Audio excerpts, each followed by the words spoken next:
आसंता 2 दिन पर आसिब प्रथम कोरोना टीका। दुनिया को प्रथम कोरोना टीका आसंता 12 तारिख में मिलवाक जाउछि। रूस पक्षर प्रस्तुत होता कोरोना टीका को सेठाकार सरकार 12 तारिख में पंजीकरण करने को जाउथिबा घोषणा करछंती। पंजीकरण हो गले दुनियार प्रथम टीका भाव यह रेगुलेटरी अप्रुवाल मिलिबो। एही टीका को प्रथम रूसर समस्त लोकंकु दियाजिबो। यापर जो देश चाहिए ताकू रूस पक्षर पठाजिबो। टीका नेबा परे जनक शरीर में कोरोना को मात देवाकू क्षमता रखिथिबा रोग प्रतिरोधक शक्ति वृद्धि पाइब।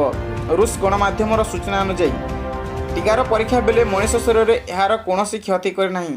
सेप्टेम्बर मासरू विपुल परिमाण में यह टीकार उत्पादन कर अक्टोबर मासरू देशर विभिन्न प्रांत में यह लोकंक उपर प्रयोग कर मस्कोर रामालया रिसर्च इंस्टीट्यूट पक्षर यह कोरोना टीका को प्रस्तुत कर जड़े व्यक्ति यह व्यवहार करने पर तार रोग प्रतिरोधक शक्ति वृद्धि पाइब।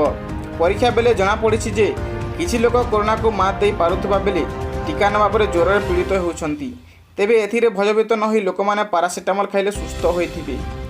टीका नेबा परे रोग प्रतिरोधक शक्ति सिस्टम को शक्तिशाली बूस्ट मिली थाए। एही कारणरू किछि लोकंक शरीर में ज्वर आसी थाए किंतु यह एक स्वाभाविक प्रक्रिया। रिपोर्ट मुताबक भाइरस पर काम करुवा वैज्ञानिक गवेषक एवं उत्पादन काम नियोजित थिबा लोक माने मध्य टीकार व्यवहार कर सारिछंती।